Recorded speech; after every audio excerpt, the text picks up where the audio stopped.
Welcome everyone to Stareable Fest 2020.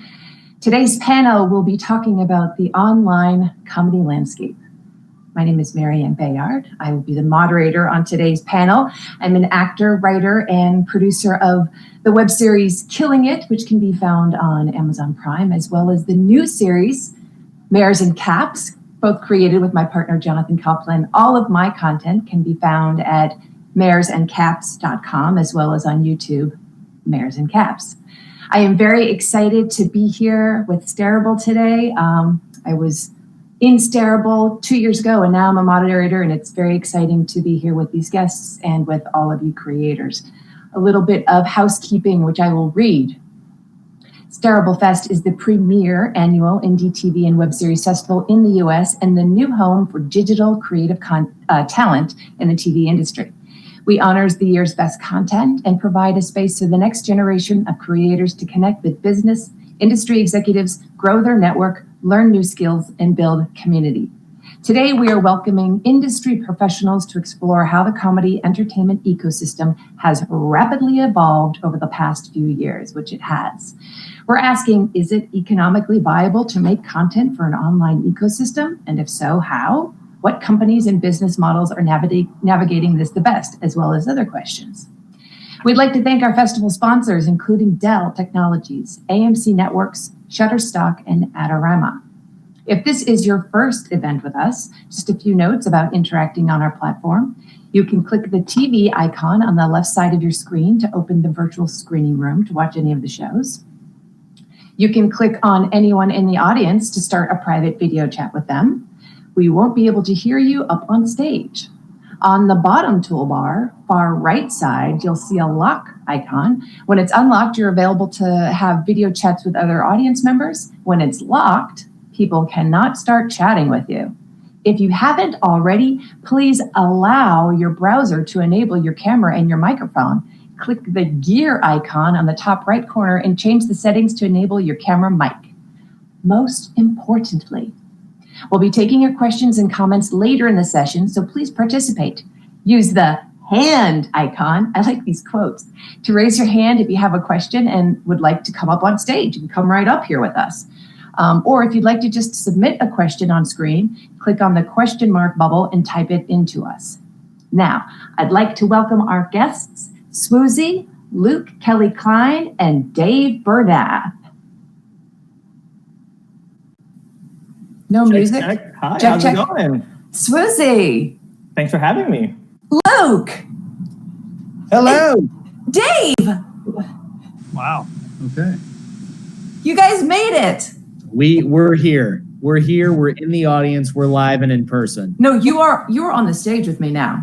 We're on the stage now. We're not in the audience. What was I saying? I don't know. You are all here with us in our own homes, and this is a wild and wonderful adventure on this Zoom shindig thing. So thank you for coming all this way to do this with us. I'm going to be both looking at my camera and looking at my screen.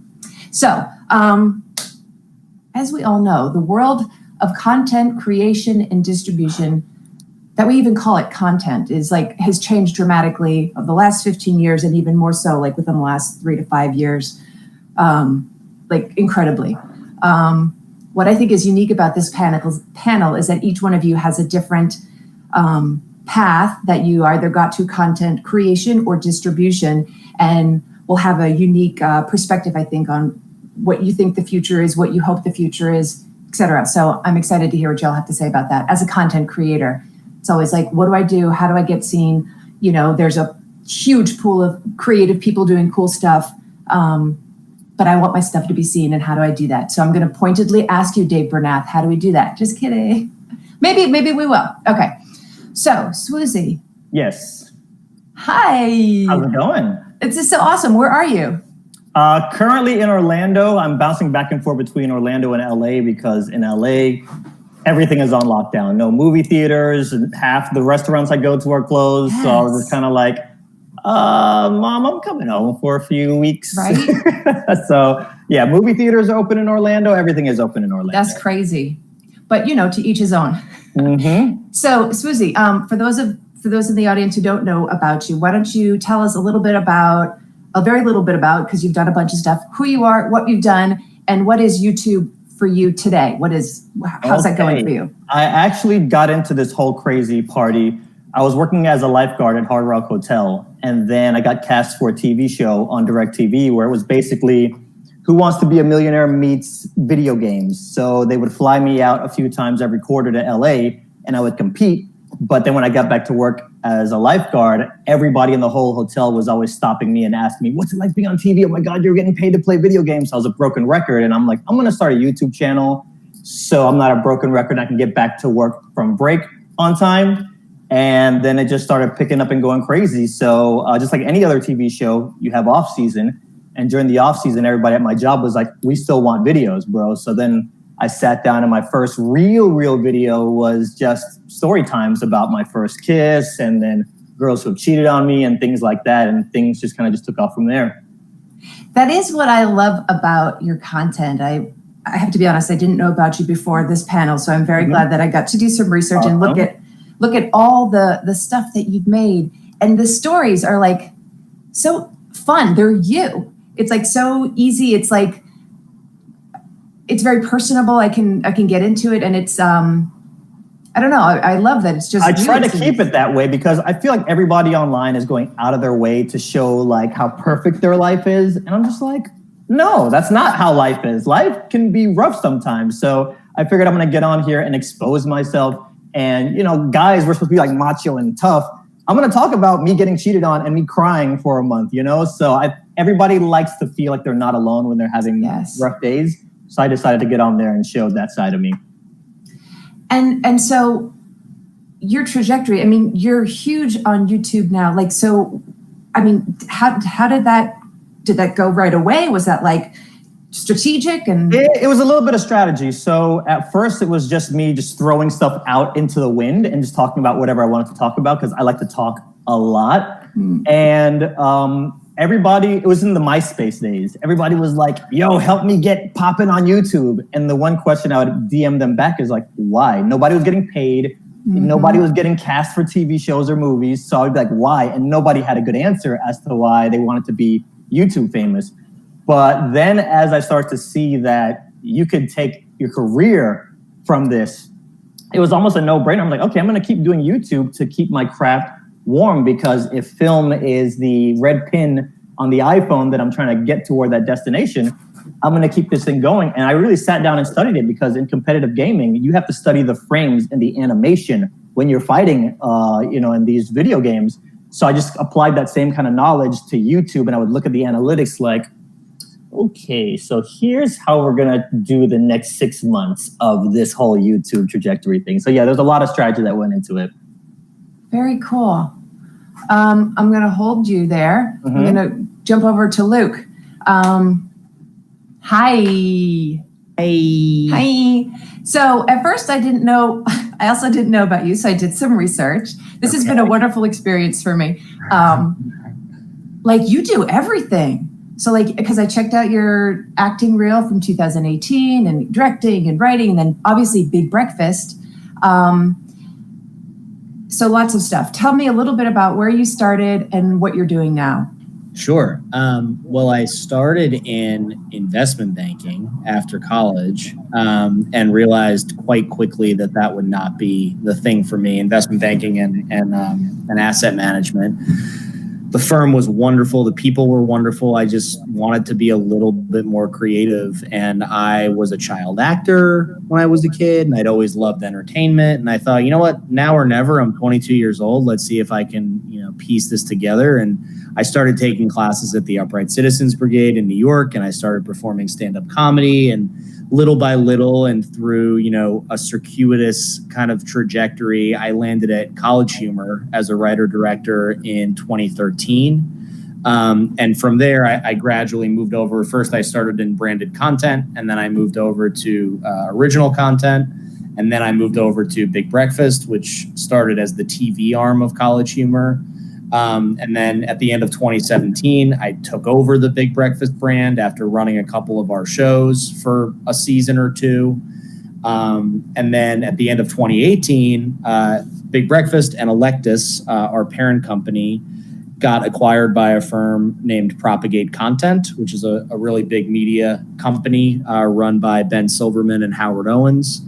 And we've been there since 2018 and having a really wonderful time. And so Big Breakfast now is the comedy vertical inside of Propagate Content. We do scripted and unscripted both. And so you are creating content for others, like you're an agency that, commercials and this kind of thing, and also your own content? No, it's not commercials. It's television shows and it's digital series, and also recently getting into small budget, indie budget feature films. So we run that gamut. In the College Humor days, we did do commercial content and since have gotten out of that game. But have a history in the advertising space for sure, given my experience in branded.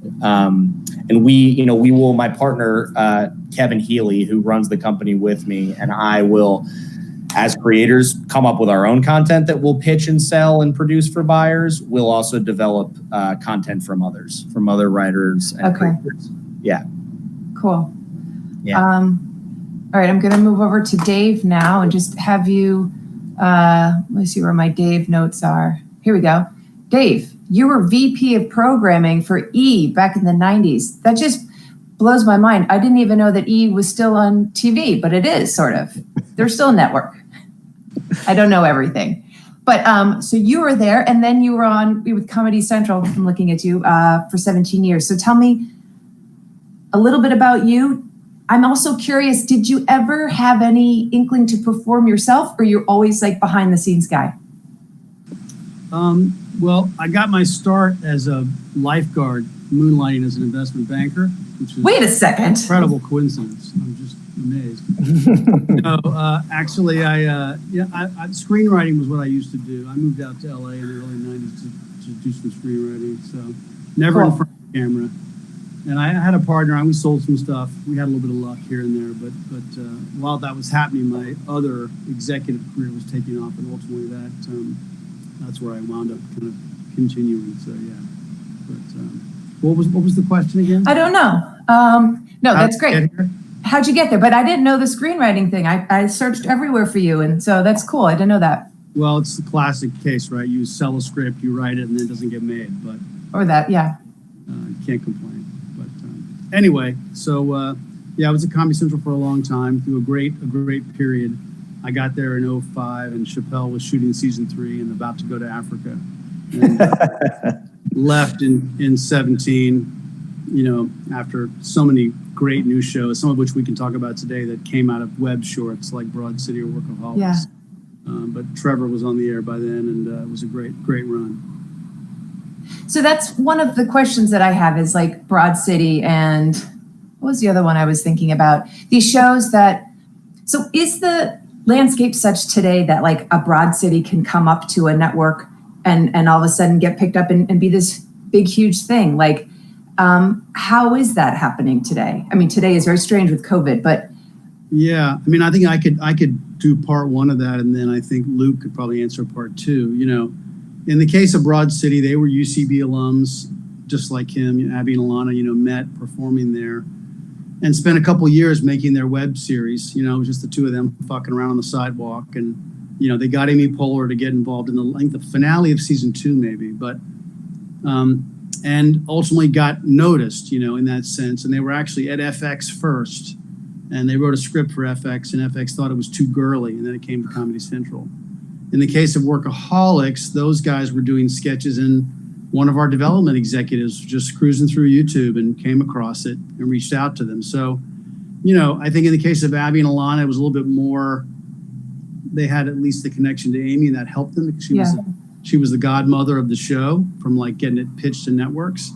And in both of those cases, they didn't go through someone like a Big Breakfast, but I'm sure Luke could probably also talk about where they're sourcing talent. But, so I think it's still possible. There's just so many paths.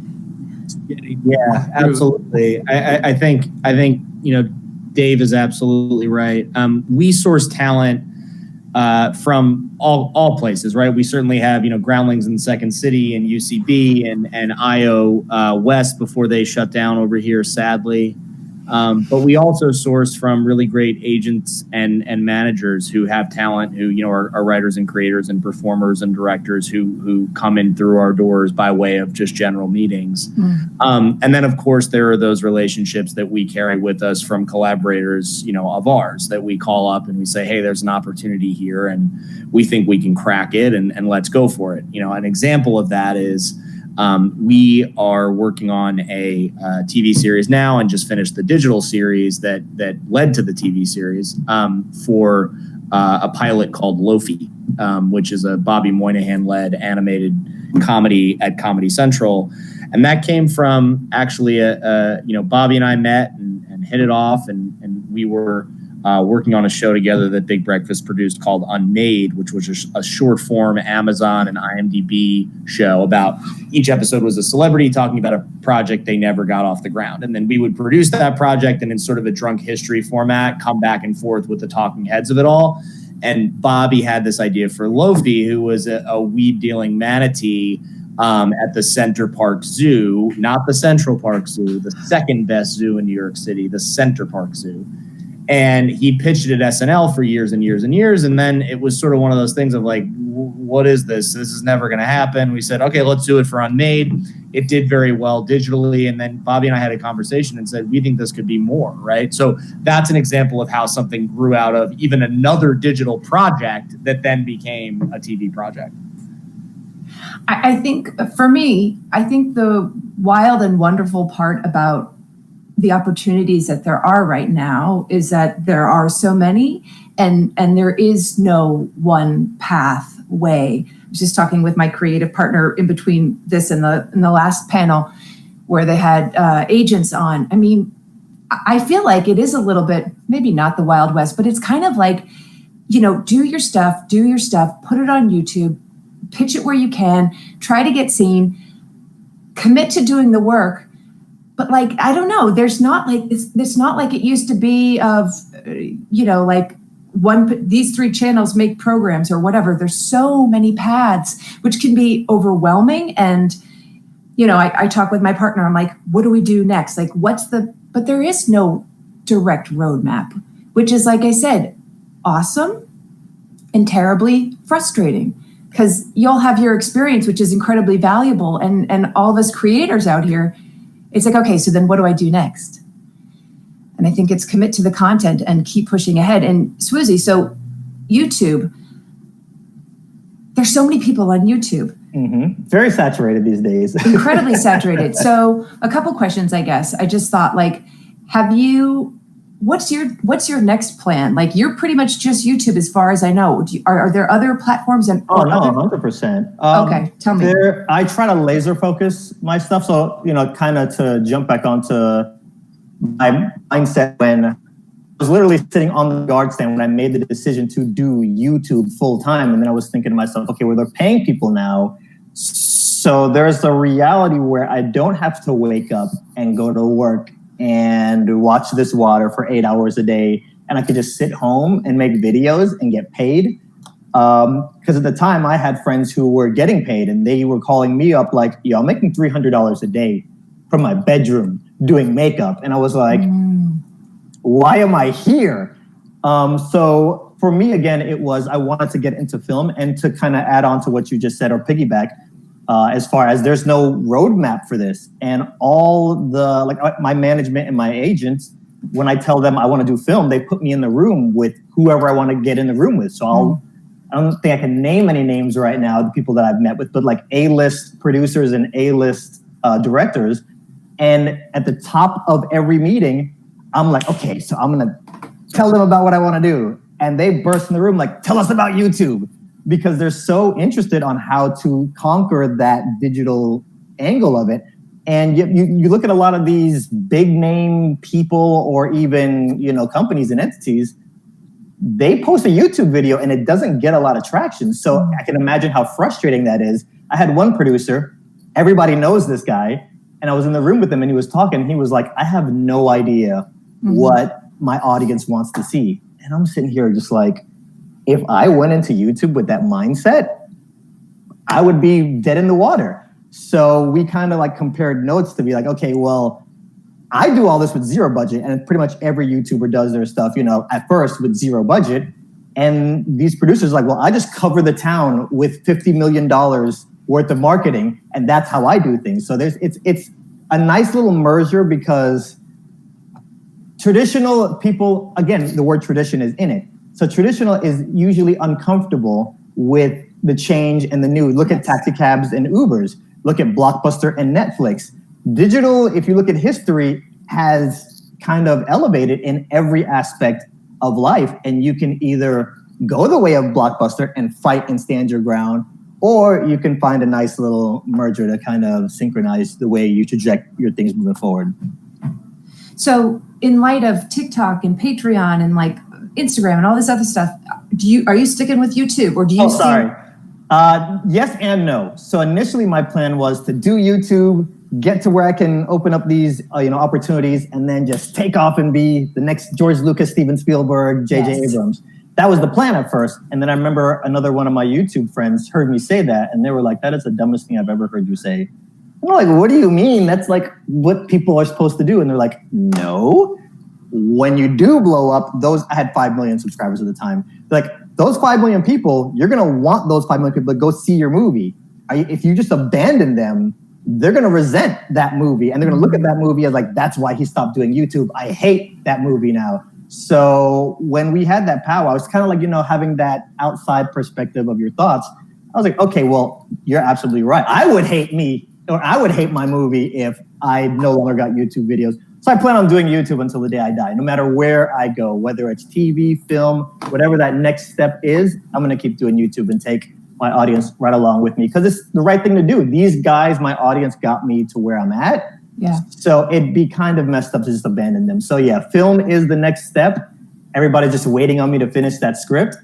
But I like to take my time, like George R.R. Martin. I'm sitting here just like, okay, that's enough for today. I'm overwhelmed. Let me go take a nap now. Right. And I like that. And I like too, this idea, at least I've found this, like I can hold on to this one idea of what I really think I'm going to be. I'm going to be a really serious dramatic actress. And I'm just going to stick with it. And I think we have to be flexible to what presents and what evolves. Especially now, everything is evolving. I have friends who have no plans to do anything beyond YouTube, and that's great. If anybody out there has aspirations to do YouTube, yes, it can be the final frontier. You look at some of these creators, and they have 8 Lamborghinis in the driveway just doing YouTube. And if I put 100% into YouTube, I could be very well off and live very comfortably. But, there is a part of me that as a storyteller, not all kinds of stories work in that bite-sized kind of, I look at TikTok as the McDonald's. Not to say that TikTok is cheap, but as far as bite-sized entertainment, I look at TikTok as McDonald's. YouTube is more of like a Chili's Cheesecake Factory. And then, when you want to go to the movies, that's like hibachi, take your date on the 70th floor downtown LA. That's, the kind of storytelling that I also want to touch on.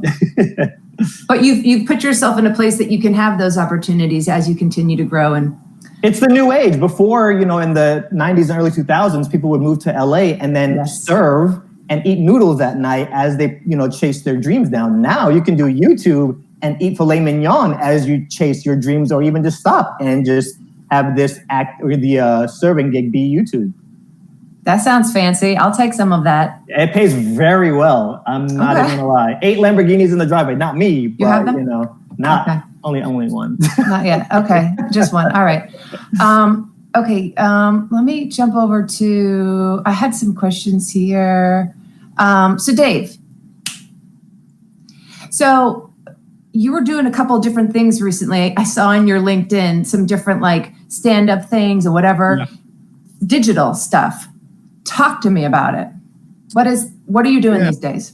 So aside from my long career in TV programming, I now have a failed startup to my credit, which I hope all of you have a failed startup. Of course. It's an important thing to do in life.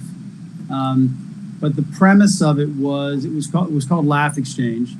We built a nice app, had some nice publicity and variety, and the premise was kind of like, it'll speak to this group, sort of like, can we build a platform that will serve emerging talent? We were focused on the comedy space first.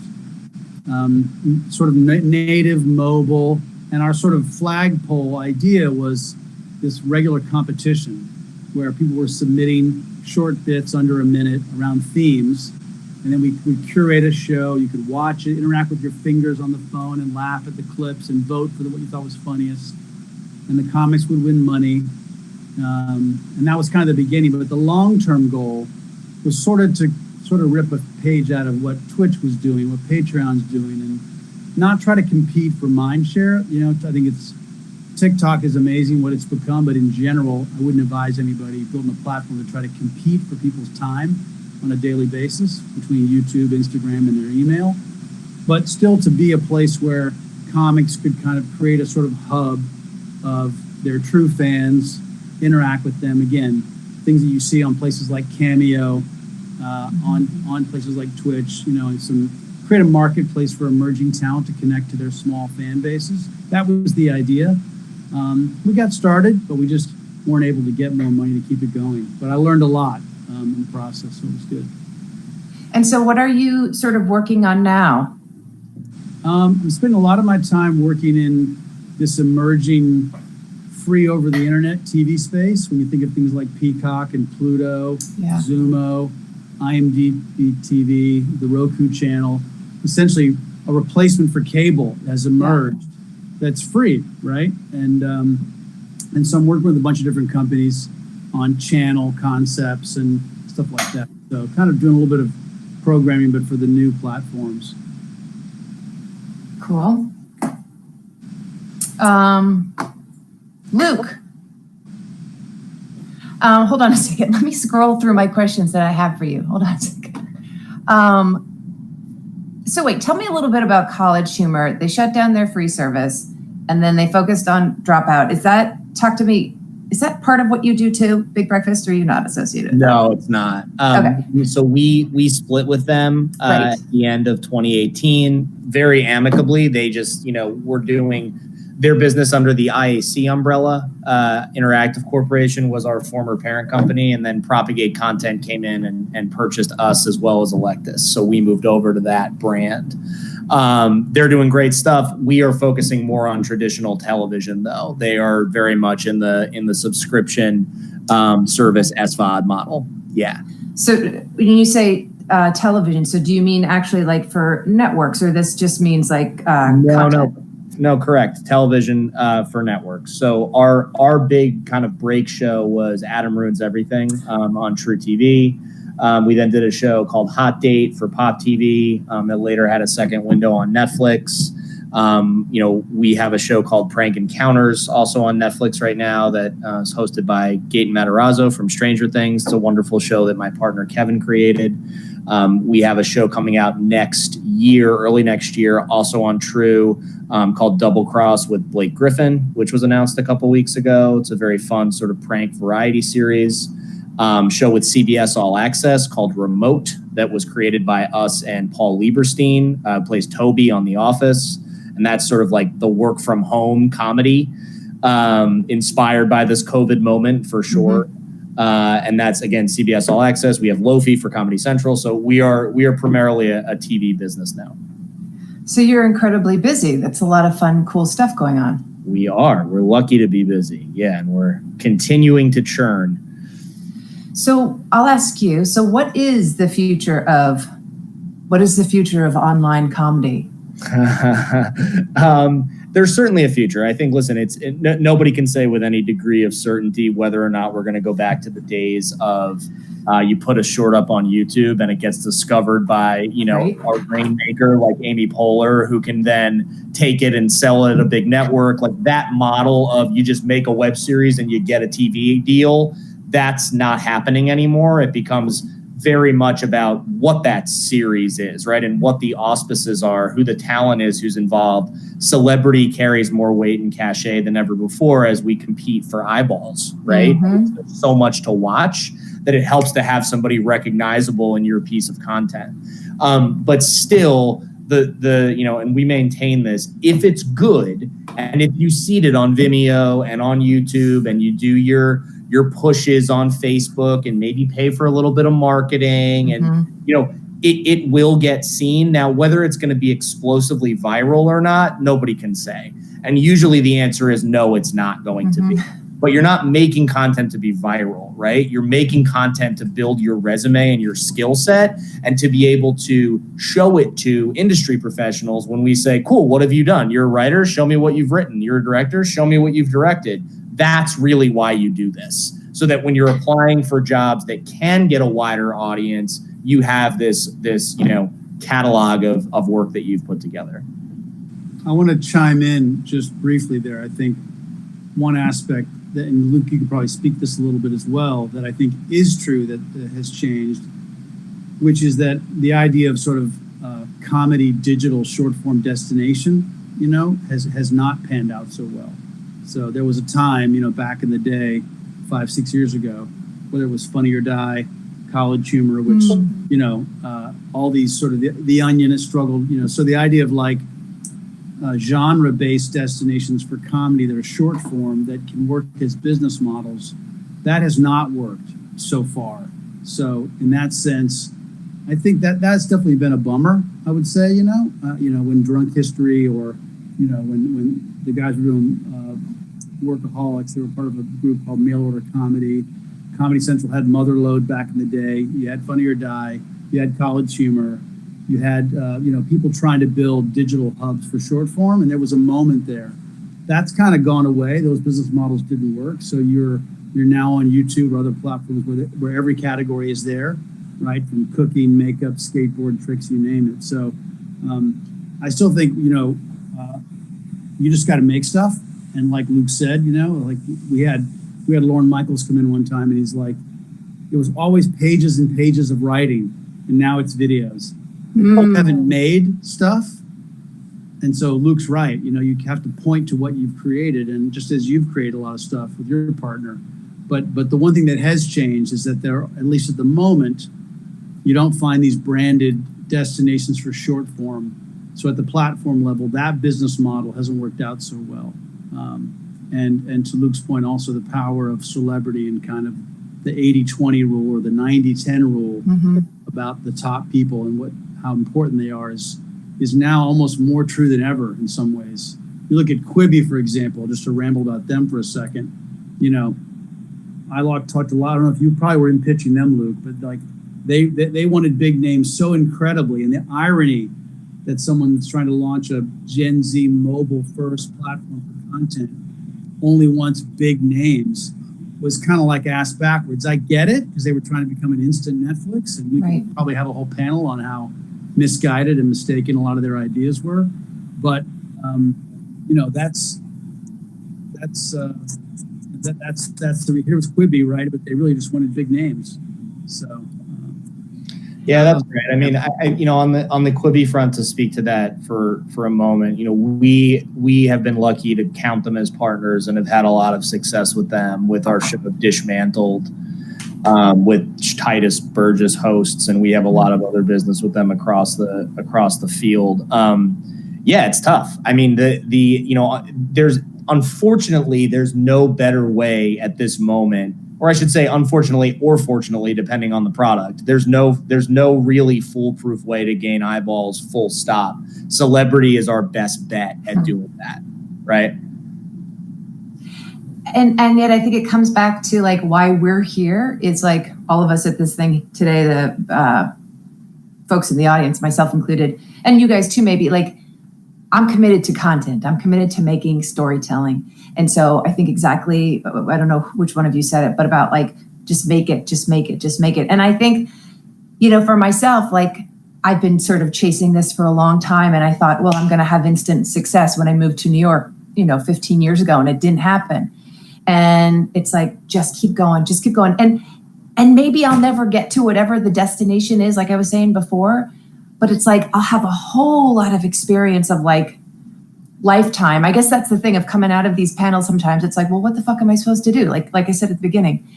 And I think for all of us in the audience, it's like, stick with your voice, stick with your mission, and then, make stuff. And, being at this festival too, it's like opportunities present themselves, text one another, reach out, and like it's not going to happen overnight. And that's the sad reality, but it also allows us to grow and make more stuff.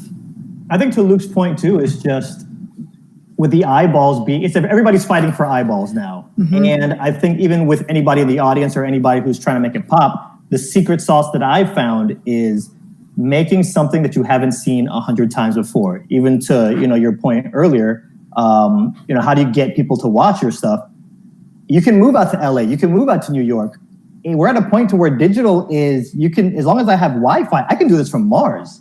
So for me, one of my secret ingredients was, I'm going to give you something you haven't seen 100 times before. And oftentimes before I make a YouTube video, I'll search to see if anybody's talked about this or if there's been a title about it. So when I did my first Hickey story time, I did a search on YouTube, not one of those.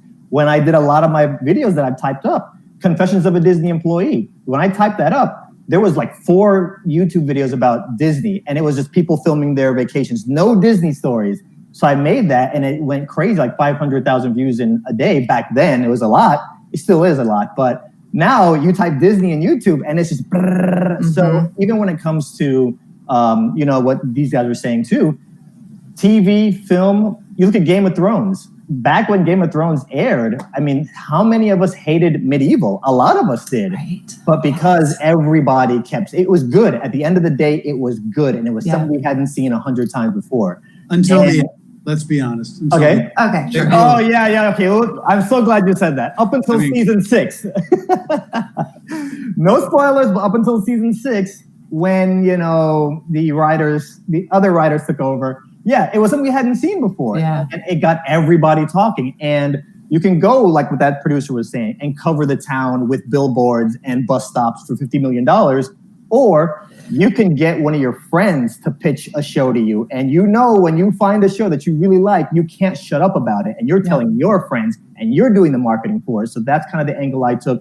And I suggest anybody that has aspirations of doing film, TV, whatever it is, give people something they haven't seen 100 times before, and make your audience your street team. That's a great place to start, whether it's YouTube, Instagram, whatever the case. I love that. Make your audience your street team. Mm-hmm. And it works. I mean, it's just, most of this, I have zero budget for marketing. It's just, if this video is good and they like it, they'll share it. And also go into it realistically, because I feel like a lot of social media is conditioning us to compare a lot of times, to compare to your friends, to compare to other YouTubers or other people in your space. You're like, oh man, this person did that and I'm not doing that. Or this video is not doing how that one performed. Don't compare. You stay on your trajectory, you do your thing, because we're all fighting our different battles. And it's so easy to compare nowadays. Like, I don't post that much on Instagram because I look at all these Instagram models all day on my phone. And I'm just like, I'm too ugly to be in the same feed as these people. But I have to remind myself, like, all right, you stay on your trajectory, you do your thing. Absolutely. Which is not easy. No, it's not. But we got to do it. Compare. Very easy. Totally. So would anyone like to share what excites them about this time right now, the possibilities, or what they hope for the future? Just personally speaking? Sure.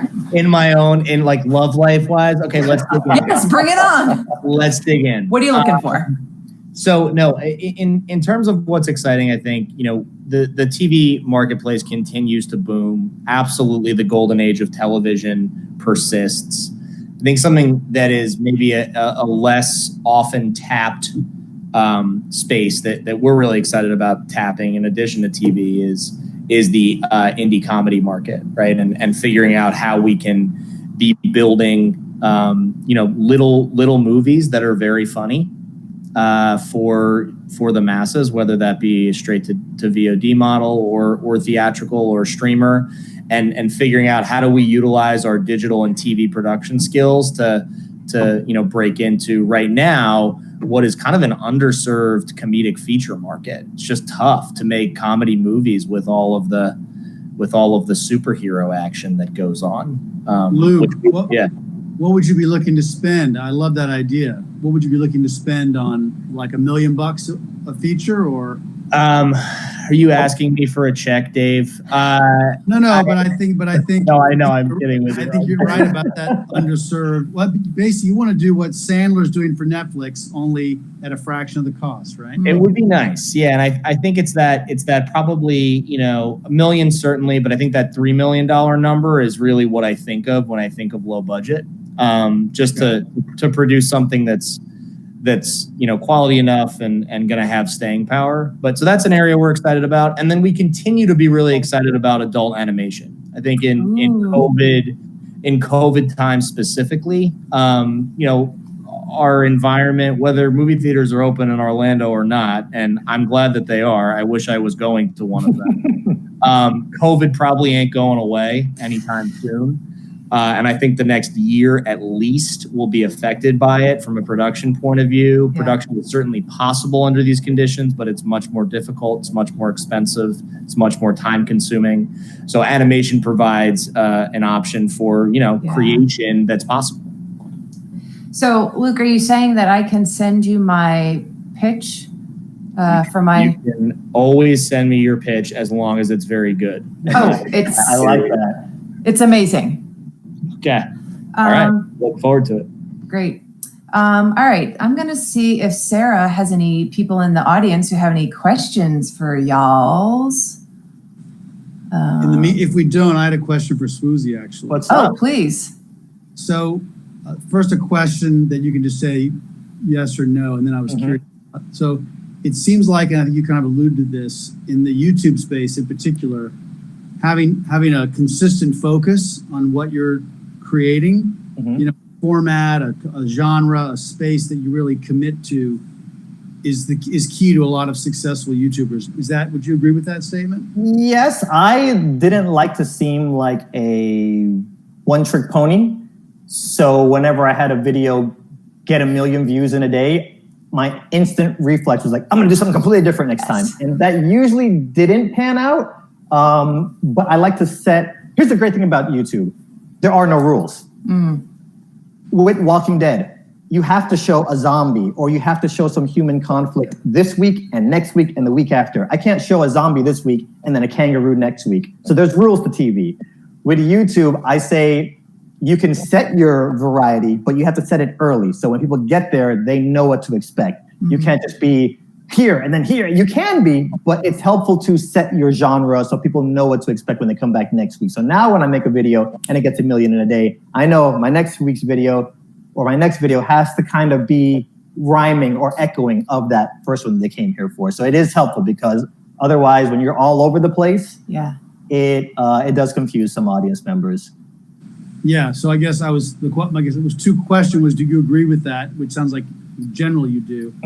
Then you spoke to a little bit, but I was just going to ask you, what are the downsides or the tension of having something that's working, but now saying, oh shit, I got to, we know you're never going to go off YouTube, period. Right. For all your fans to hear, but even just from a creative standpoint, because I would imagine you would tell some of the folks on the panel that it'd be worth focusing on an idea, getting a little bit of a body of work, being consistent so your audience knows it. But then, of course, that comes with, So the downside is it's super scary. Were you done? Okay. The downside is super scary because you have people, and I don't want to call anybody out, but we all have examples for the people who have been watching YouTube for a while, to where you could be talking about Jack Daniels and we're going to make a huge pizza today. You're in that lane, you're doing your thing. Some of you guys know who I'm talking about. And then all of a sudden, nobody wants to hear that anymore. Yes. There's no warning. There is absolutely no warning. It's all at the same time, boom, the door shuts and it's like, and they were making videos Tuesday, and by next Tuesday, that same video had 15 million views. So how do you go with that momentum to just stop? So that's the scary part also, that you almost have to stay ahead of your audience. So to answer the question, the downside of, yes, they kind of have an idea of what you're going to post. The instant they know exactly what you're going to post before you post it and your audience gets ahead of you, that's where you're rolling the dice every time, to where they might just stop. And Jesse, who was playing Mark Zuckerberg in the Social Network movie, he made a very good point. Everybody's interconnected. When I say, these guys aren't cool anymore, and then everybody else can sense that kind of invisible Wi-Fi, that's a scary thing to kind of just be like, I'm giving you what you want, but very quickly people can get tired of being fed the same thing. So that's the main scary thing, to always try to stay ahead of your audience, because with that, it's scary because you might cross that line and you don't know if you've crossed that line to do something that audience is not going to like when you change up until it's too late. So cancel culture is a real thing, and that's the main reason I haven't been doing a lot of interviews and panels, because live, you say one wrong thing and it's like, you can never go outside ever again, you're done. And it's like, word, we're all human here. So yeah, with the YouTube stuff too, I've seen people sit and shoot and edit and watch and watch and watch and post, and it's inappropriate. So it is a bit scary out here with the cancel culture and also your audience getting ahead of you. You nailed it. I didn't even bring that stuff up, and I was thinking about it before, but I mean, it's such a hot and cold market with comedy these days. It's like, especially with comedy. You know, it's so. Because what's funny to you might be inappropriate to somebody else. 100. Emoji 100, as I like to say. Okay, so we do have a question here. Let's bring Etta up on the screen for a second. Did I do that right, Sarah? Hey. Hey, hello. Oh my God. Hi. It's so good to see y'all. Okay, so I had combined questions for sWooZie. So do you think about like doing educational videos maybe for kids, because all of your stuff seems like, I mean, it's like cartoons and it's everything's so like, it's just so realistic and like it's true. And so I thought that like maybe like you were thinking about that or whatever. And then I was also wondering, how do you do the animation stuff? Like, do you do it like on Photoshop? Like how do you do it? And I was also wondering if you need interns. Yeah, girl. All right, so I'll start with the first one. Educational stuff. Believe it or not, I do try to weave very strategically education into a lot of the videos. I don't do it every video because I don't want you guys to figure it out. But there's a lot of undertones as well as overtones of, you know, the Big Brother stuff. I looked at my YouTube channel. Like when I start this, there's a few things I want to facilitate. I want to be the Big Brother. I want to kind of give good advice. And I want to also give guys a good name, because I'm privy to a lot of guy conversations. And they're like, oh, Brian, I hooked up with like 3 girls in a day because I wanted to see what it felt like. And I'm like, you have a girlfriend. Like, what are you talking about? So when I hear all these stories, I'm like, okay, when I get on YouTube, I'm going to try to give guys a good name. So yeah, there are a lot of videos where if you watch it, the takeaway, I hope a lot of times is stories, and stories that have good messages. And a lot of times too, I believe a good storyteller will take that medicine and then have that message, but wrap it with the candy and all those set pieces and all that.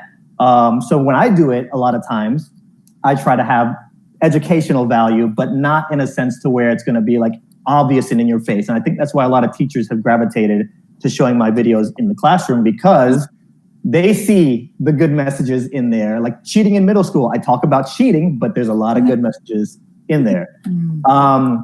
Second question, remind me really quick. Oh, it was animation. Like, you do your animation, yeah. Yes. So for the first 10 years on YouTube, it was just me by myself, one man, all out here with no pillowcase on my pillow. And it was rough. I mean, very rough. Like the bags under my eyes and all the age-defining lines on my face are from just the countless hours. And then same thing like I was talking about, staying ahead of your audience. I've done some brick animation where I take the Legos and I set up the cameras and all that. That's 3,000 individual pictures that have to get taken for a video like that to happen. So there's a lot of Photoshop that went into that, but it just got to a point to where I couldn't do it anymore. So I've hired 7 animators, my best friend Bandit, and then a bunch of people outside of just LA. And it's great because it's almost economy proof and it's also COVID proof because we don't talk. Everything is remote from your bedroom. So a lot of my animators never get out of their pajamas and they're just producing this stuff from all over. So now the budget is a little bit higher. The cheapest video I've done this year was $4,000 and the most expensive video I've done this year was $17,000. So it can get a little costly in animation. And then as far as an intern, not at the moment, but DM me and we'll see. Yeah, girl.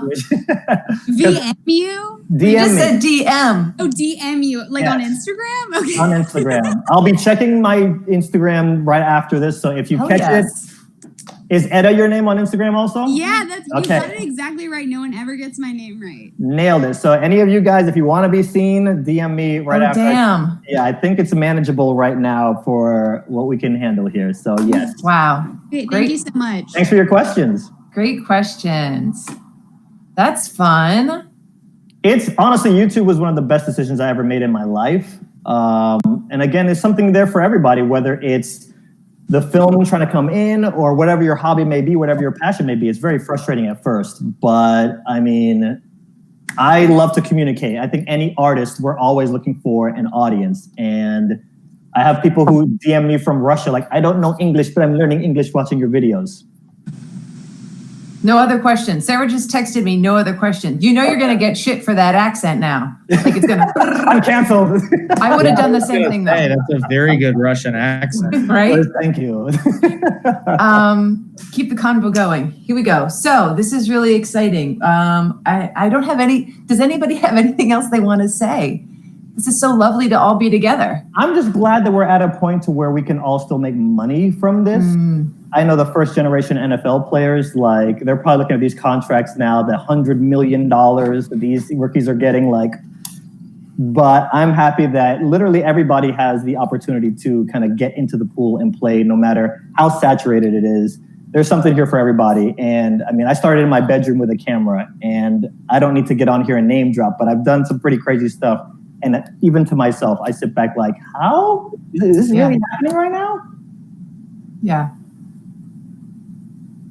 So if anybody was thinking about it, it's a great thing to do, whether it be YouTube, TikTok, whatever the case, jump in and play around, make some money out here.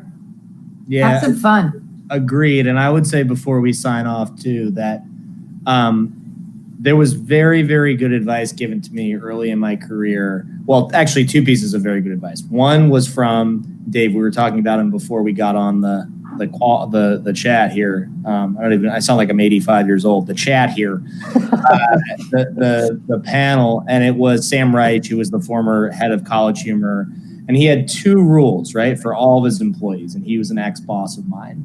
And he said, rule number one is be good to work with. Rule number two is do good work. So that's extremely important. If you're a good person and a kind person and an accepting person and a collaborative person, you will go far above and beyond even maybe talent level. Talent needs to be there, but you need to be a good person first, right? And that absolutely is advice to live by. The other thing was from Nikki Weinstock, who now runs Red Hour Films with Ben Stiller. He was an alum of my high school. And he was kind enough to meet with me very early on in my career. And I was like, I'm a writer and I'm a director. And he was like, cool, what have you written and directed? And I was like, what do you mean? And he's like, you can write and direct things. Why are you waiting for somebody to pay you to write and direct things? So those two pieces of advice, like make content, even if it's bad, keep making it. It will get better. Find like-minded people to help you make that content. And then be a good person and do good work. Nailed it. Somebody was going to say something? Dave, any closing notes? Thanks, sWooZie. I mean, do great work and be an asshole. That's also worked for a lot of people. So, yeah, that has too. Depends on how good the work is. The better the work, the worse you can be. No, I'm just kidding. No final closing thoughts. I do like that though. what's the sad part, the more into the industry I got, the more of the celebrities that I met, they're not nice people as much. And that goes for YouTube as well. And for our digital creators, it's so easy to be a cool person. It really is. So that it just blows my mind where you can't even give a fan 3 seconds of your time to take a picture in an empty movie theater. You can't be cool for those 3 seconds. So yeah, as we might be talking to the next big TikTok celebrity here in the audience, as big as you get, just remember you are still a human being. You are still normal, and people are going to talk. Hollywood is a very small town. So yeah, to Luke's point, being a cool person is not that hard, but super important because people do talk. And it feels good to be a nice person, I have to say. So easy. It's so easy. Although I am mean in the background, but like I also am nice. I mean, and everybody's a professional fan nowadays, I believe. There hasn't been any interactions where somebody will stop me out in public and want to talk about my favorite color and blah, blah, blah. It's picture, yes, cool, okay, bye. And they're off to work on the caption as they post that. Yeah, there you go. So that, 3 seconds. Let me ask these last ones. Not to put you on the spot, but have you watched any of our official selections? Not yet. You still have a few more days. I have honestly not. I will. I was in some very fun sort of one-on-one meetings with creators today. And this has been great. And I, in 4 minutes, have to go do the rest of my day, which is part of why I've not yet seen any of this, but I promise to watch it. They're great. I watched a bit of your stuff, Killian. I watched some of sWooZie's videos, and I especially enjoyed the vanity photographs on Luke's personal website. So I encourage everyone to go check out his spread. They're pretty good. I'm listen one. Yeah. I haven't, but I will. Yeah, I think it's available for the remainder of the week, and it's cool. You could just like jump in and see whatever you want to see. So I think that's what we have for today. I'm supposed to read stuff. Let me go over here.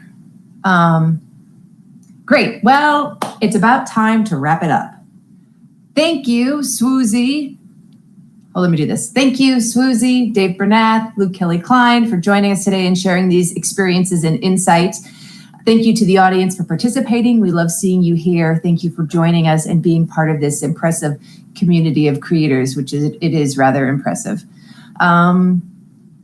Thank you again to our fest sponsors, Dell Technologies, AMC Networks, Shutterstock, and Adorama. We'll see you next time. The next session is tomorrow at 1 p.m. Eastern Time. It's a talk back with some of the creators who made the shows in the long form drama category of our official selections.